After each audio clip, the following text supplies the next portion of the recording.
بسم اللہ الرحمن الرحیم۔ خوش آمدید۔ ریسرچ۔ ایک شکاری نے کنڈی میں گوشت کی بوٹی لگا کر دریا میں پھینکی۔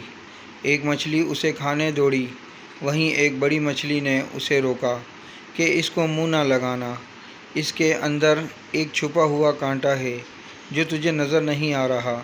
بوٹی کھاتے ہی وہ کانٹا تیرے حلق میں چبھ جائے گا، جو ہزار کوششوں کے بعد بھی نہیں نکلے گا۔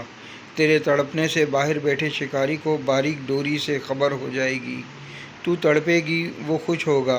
اس باریک ڈور کے ذریعے تجھے باہر نکالے گا، چھری سے تیرے ٹکڑے کرے گا، مرچ مسالہ لگا کر آگ پر ابلتے تیل میں تجھے پکائے گا۔ 10-10 انگلیوں والے انسان 32-32 دانتوں سے چبا چبا کر تجھے کھائیں گے۔ یہ تیرا انجام ہوگا۔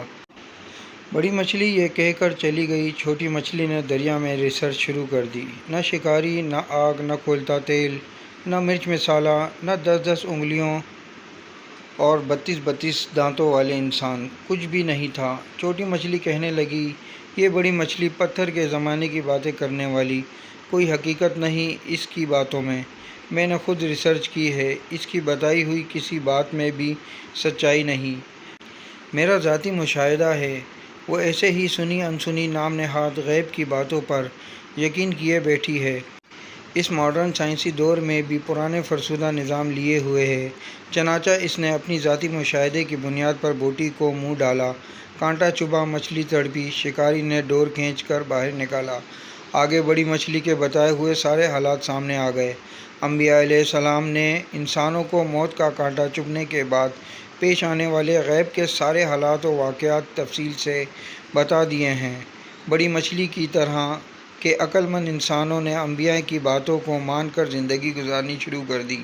چھوٹی مچھلی والے نظریات رکھنے والے انبیاء کا راستہ چھوڑ کر اپنی ظاہری ریسرچ کے راستے پر چل رہے۔